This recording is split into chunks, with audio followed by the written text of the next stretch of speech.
ইসরায়েলে ভয়াবহ ব্যালিস্টিক ক্ষেপণাস্ত্র হামলা চালিয়েছে ইরান।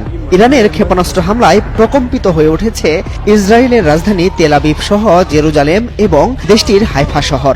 নিরাপদ আশ্রয়ের দিকে ছুটছে সাধারণ ইসরায়েলিরা।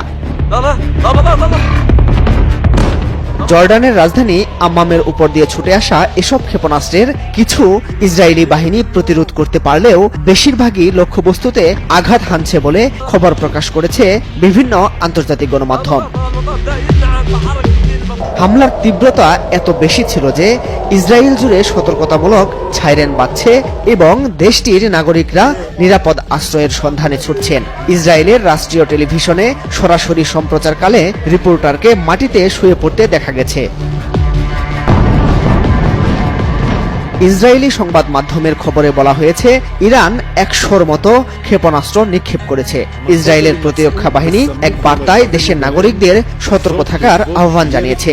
একই সঙ্গে স্থানীয় সেনা কমান্ডের নির্দেশনা অনুসরণ করতে বলা হয়েছে। ইসরায়েলকে লক্ষ্য করে ইরানের ক্ষেপণাস্ত্র হামলার কথা স্বীকার করেছে ইসরায়েলের সেনাবাহিনীও।